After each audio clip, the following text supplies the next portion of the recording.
अस्सलाम वालेकुम रहमतुल्लाहि व बरकातुहू। उम्मीद करता हूँ सब खैर आफियत से होंगे। मेरा अल्हम्दुलिल्लाह एक जगह इंटरव्यू हुआ और उसमें मुझसे इंटरव्यू में एक सवाल पूछा गया और वो जो है at the community pharmacy also important. वो क्या सवाल था? मुझे कहा गया कि 7 राइट्स ऑफ द प्रिस्क्रिप्शन बताओ क्या होते हैं। हम सबको आते हैं बट हम जो है जब ये टर्मिनोलॉजीज़ हैं सुनते हैं तो थोड़ा बहुत हमें जो है फेस करना पड़ता है। मेमोराइजेशन का इशू हो जाता है या उस वक्त जो प्रेशर होता है उसको डील करना वो इस तरह से होता है। खैर मुझे जो है चीज़ें थोड़ी सी ऐसे ही बोली तो जो है उन्होंने बस ऐसे ही एक डायरेक्शन दी तो ऑब्वियसली हमें याद होती हैं चीज़ें, हमने पढ़ा हुआ होता है तो याद आ गया। तो एक इंटरव्यू जो है उस बेस पे काफ़ी ज़्यादा उसने मुझे हेल्प किया कि मैं जो है उस इंटरव्यू को क्रैक करूं और अल्हम्दुलिल्लाह मैंने वो इंटरव्यू क्रैक किया और एक ही वैकेंसी थी और उसको मैंने ली अल्हम्दुलिल्लाह। तो उसमें जो 7 राइट्स ऑफ प्रिस्क्रिप्शन है ना, ये हर कम्युनिटी फार्मेसी पे हमें ज़रूरत होते है इस चीज़ को देखना। हम जो इतनी साल मेहनत कर रहे हैं ना, इसका फ़ायदा क्या है? मैं आपसे सवाल पूछता हूँ।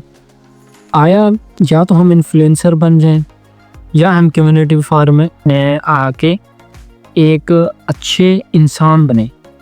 अब आप पे है, या तो हम अपनी बॉडी को दिखाएं और गलत हरकतें करके जो है इन्फ्लुएंसर बन जाएं और जो है अपने आप को भी जो है आखिरत के लिए दुनिया के लिए तबाह करें और अगली दुनिया के लिए भी, या जो है हम थोड़ा सब्र कर लें और अपने आप को इम्प्रूव करें, मेहनत करें और दूसरी दुनिया के लोगों से हम जो है मुतासिर ना हों और अपनी लाइफ पे जो है इन्वेस्टमेंट करके खुद को इम्प्रूव करें और कम्युनिटी में अपने लिए आखिरत के लिए सामान जमा करें। ये अब हमारी सोच है, हम किस तरह से चलते हैं या हमारा हालात देख लें। क्योंकि जब हम यहाँ से निकलते हैं ना तो यकीन जानिए बहुत गंदा बहुत घटिया हमें सलूक देखने को मिलता है। वही स्ट्रगलिंग मेरी है कि हम किस तरह से जब निकलें तो हमारे पास वैल्यू हो, हम वैल्यू ऐड करने वाले हों। क्योंकि हमारी स्टडी इतनी हमें नहीं पढ़ाई जाती, इतना हमें नहीं गाइड किया जाता कि हम उस चीज को फुलफिल कर सकें। जब फुलफिल नहीं कर सकेंगे डिमांड ही नहीं बनेगी तो ऑब्वियसली जिस चीज पे मेहनत ही नहीं, गंदा कंटेंट बनाया जा रहा है, डांसिंग की जा रही है, तो उसमें हमारा कि हमसे वो आगे निकल के जा रहे हैं, उनके पास इतने पैसा आ रहा है और हमने इतनी मेहनत की, इतना पढ़ा। भाई आपने जो पढ़ा है ना बहुत अच्छा पढ़ा है, अल्लाह आपसे काम लेना चाहता है, ठीक है? तो इसलिए अपने आप पे फोकस करें, गंदी हरकत से दूर रहें और आपका दिन भी आएगा। ऐसा नहीं है कि आपने जो मेहनत की है उसका फल नहीं मिलेगा। तो इसीलिए इस चीज से दूर रहें। अब हम अपने टॉपिक की तरफ आते हैं। 7 राइट्स ऑफ जो प्रिस्क्रिप्शन है उसमें सबसे पहला है राइट पेशेंट। अब सबसे पहले जो है ना वो है हमारा राइट पेशेंट। जब आप प्रिस्क्रिप्शन ले लिया, एक कस्टमर आया, हो सकता है केयर टेकर हो सकते हैं पेशेंट हो, आप देखेंगे कि नाम लिखा हुआ भी है या नहीं है। कम्युनिटी पे ऐसा नहीं होता भाई, मैं खुल के बोलता हूँ, जो कुछ भी मुझे कोई कहे ये हो फलां हो, भाई खुल के बोलेंगे। जहाँ पे भी काम करते हैं दिल लगा के करते हैं और जो है सिंसेरिटी के साथ काम करते हैं। ऐसा नहीं है कि बस काम के लिए गए और काम के लिए आ गए, नहीं, काम करते हैं कम्युनिटी के लिए, वेलफेयर के लिए, ताकि जो पढ़ा है वो लगाएंगे भी सही और फ़ायदा भी हो और अपना स्वाब भी कमाए और लोगों को फ़ायदा भी दें। तो सबसे पहले भाई देखो, नहीं आती प्रिस्क्रिप्शंस कोई लिख के आता है बस ये है वो है। भाई साहब डॉक्टर्स की भी लिखी हुई सही नहीं होती, नाम लिखा हुआ तो बस ठीक है।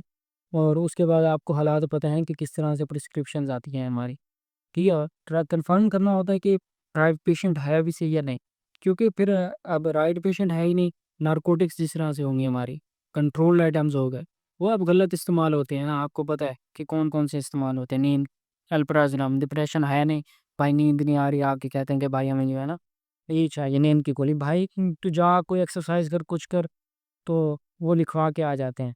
राइट पेशेंट होना चाहिए ताकि जो हम मेडिसिन डिस्पेंस कर रहे हैं ना वो एक सही बंदे को जानी चाहिए। इसी तरह से है राइट ड्रग। अच्छा, उस बंदे का जो है ना राइट डायग्नोसिस हुआ है या नहीं। ऑब्वियसली फार्मासिस्ट का काम तो डायग्नोसिस नहीं होता, वो फिजिशियन का काम होता है, उसने अपना काम तो कर दिया होता है। अब प्रिस्क्रिप्शन डायग्नोसिस के बाद हमारे पास आती है, तो ड्रग देखनी है कि आया वो ड्रग जो है उस डिजीज़ जो डायग्नोज हुए उसके मुताबिक है भी सही या नहीं। यहाँ पे बहुत सारे इश्यूज़ हैं, यू विल फेस इंशाल्लाह, वो हम स्पेशलाइज़ेशन जब हम कोर्स करवाएँगे इंशाल्लाह आपको, जो कि पेड होगा, तो इंशाल्लाह उसमें हम आपको सारी इन डिटेल्स ये चीज़ें बताएँगे। मैं आपको फ़िलहाल ओवरव्यू दे रहा हूँ ताकि आपकी जो बेसिक्स हैं मस्ट जो अच्छी हो जाएँ। और आपको यही ड्यूरिंग स्टडीज़ अगर यहाँ तक भी समझ आ जाती है, you will do many more things इंशाल्लाह सून। इसी तरह से राइट डोज़ है, उस जो ड्रग उसने लिखी है, आया उसकी डोज़ भी उसने सही लिखी भी है या नहीं? उसमें एरर्स तो नहीं है, खाली 1 थी, 2 दे दी। और इसी तरह से पेशेंट कंप्रोमाइज़्ड भी है, इम्यूनो कंप्रोमाइज़्ड हो सकता है भाई, मल्टी डिसीज़ होती हैं, हो सकता है उसके साथ और भी डिसीज़ हो, हाइपरटेंशन वाले को डायबिटीज़ का बहुत ज़्यादा लिंक्ड है, तो हो जाती है, तो वो तो नहीं है। इसी तरह से फ्रीक्वेंसी है भाई, उसको जो है ना सही टाइम पे दिया भी है या नहीं, और इसी तरह से जो है कहानी रात को थी, सुबह को लिखा थी। एरर्स आ सकता है, इंसान है, हो सकता है। तो right patient, right drug, right dose, right time. भाई समझ आ गई कितनी हो गई? Right patient, right drug, drug की डोज़ होती है, ड्रग का टाइम होता है। 4 हो गई, ठीक है? इसी तरह से राइट रूट है।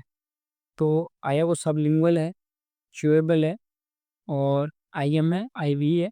क्या है? बहुत सारी ऐसी चीज़ें हैं जो आईएम नहीं लगनी चाहिए, आईवी नहीं देनी चाहिए। उसमें एरर आ जाएगा, तो obviously that is the wrong prescription. तो उसपे राइट डॉक्यूमेंटेशंस होनी चाहिए, प्रिस्क्रिप्शन क्लियर होनी चाहिए भाई। और हमारी प्रिस्क्रिप्शंस आती हैं सही। मैं आज आपके साथ बहुत खुल के बात कर रहा हूँ, तो आती हैं। आपने कभी देखा है प्रिस्क्रिप्शंस आती हैं सही, डॉक्टर सही लिखता है, सिर्फ़ उसी क्लिनिक से मिलती हैं। क्या ये ज़ुल्म नहीं है? क्या ये उन जो पेशेंट्स हैं, उनके साथ ज़्यादती नहीं हो रही? कि तुम अपने अगर किसी कंपनी के साथ अपना बिज़नेस चला रहे हो, तो नुकसान किसको दे रहे हो? अपने आप को ही नुकसान दे रहे हैं, अपने आखिरत को ही डॉक्टर तबाह कर रहे हैं ना? किसकी खातिर? पैसे की खातिर। पैसा कमा रहा है, बूढ़ा हो गया है। कमा खाएगा कौन? लगाएगा कौन औलाद? और वही पैसा हराम का जाता है। और फिर वो अज़ाब किसके लिए बनता है? उसी बूढ़े बाप के लिए। तो ख़ैर हर किसी की सोच की बात है कि वो दौलत के लिए काम करता है या अपनी ज़िंदगी के लिए काम करता है। हम अपनी ज़िंदगी के लिए काम कर रहे हैं अल्हम्दुलिल्लाह, ठीक है? तो इसी तरह से उस पे स्ट्रेंथ जो है, राइट स्ट्रेंथ होनी चाहिए, डोज़ सही होनी चाहिए और राइट स्ट्रेंथ मेंशन नहीं होती, 250 लिखी होती है, 225 लिखा होता है भाई, 120।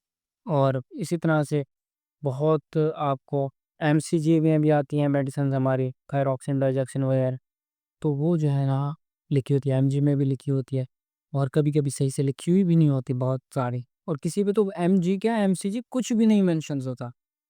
तो ये कितनी गंदी बात है, कितना ज़ुल्म है, मैं यही कहता हूँ। तो इस चीज़ को देखना चाहिए। इसी तरह से राइट इंडिकेशंस होनी चाहिए, ठीक है? राइट रीज़न्स हैं कि भाई उस कंडीशंस के मुताबिक जो ड्रग है वो जस्टिफ़ाई कर भी रही है या नहीं कर रही। तो ये जो है 7 राइट्स ऑफ द प्रिस्क्रिप्शन है, जब हम देख रहे होते हैं, तो इन चीज़ों को लाज़मी देखें कि आया ये चीज़ें इसमें मेंशन्ड हैं भी सही या नहीं। इसमें से मोस्टली आपको 3 से 4 चीज़ें मिलती हैं, बाकी कुछ भी नहीं लिखता। ये पाकिस्तान का अलमिया है, कोई नहीं बताएगा, हम बताएँगे। Thank you so much.